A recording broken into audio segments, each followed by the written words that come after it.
السلام عليكم ورحمة الله وبركاته. يوجد عندنا تلقيح من الجدي البور الأصلي ب 500 جنيه فقط لا غير، حق المراعية والأكل بس.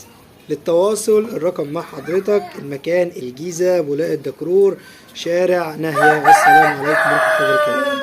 السلام عليكم ورحمة الله وبركاته. اللهم صل على محمد وعلى ال محمد كما صليت على ابراهيم وعلى ال ابراهيم، اللهم بارك على محمد وعلى ال محمد كما باركت على ابراهيم وعلى ال ابراهيم في العالمين انك حميد مجيد. جينا في فيديو جديد من قناه طيور احمد بدوي، والنهارده ان شاء الله نتكلم على حاجه مفيده جدا للمعزه، وهي المعزه اللي معانا دي طبعا زي ما احنا قلنا جايه تلقح عندنا، تمام؟ بس متصابه دلوقتي بدور برد، بس مش باين عليها، تمام؟ بس في حاجات تثبت لي اللي هي داخله على دور برد. هي دلوقتي مراخرها مش مرشحه، ما فيهاش اي حاجه، بتجري بتتحرك، تمام؟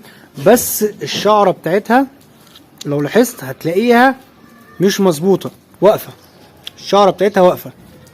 فده يثبت لك ان النتايه تحس ان هي بمعنى اصح مرطبه. يعني ليه مرطبه؟ يعني مبلوله.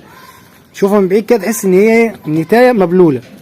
فهنا كده الرطوبه بتاعت المكان عليت عليها فاثرت فيها.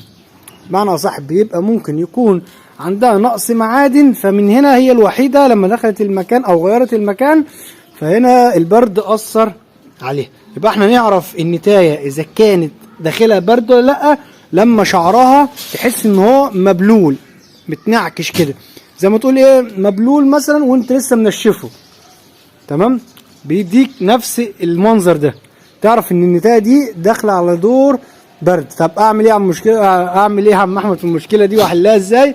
هقول لك انا بطريقه سهله وبسيطه ان شاء الله. اول حاجه بترفع معاك الفيتامينات شويه، وبتدي عسل اسود مصدر للطاقه يسخن جسمها عشان يطلع الرطوبه من جسمها. يعني لو في شويه شطه في العلف مفيش اي مشاكل، ده يسخن جسمها ويشيل منها الرطوبه.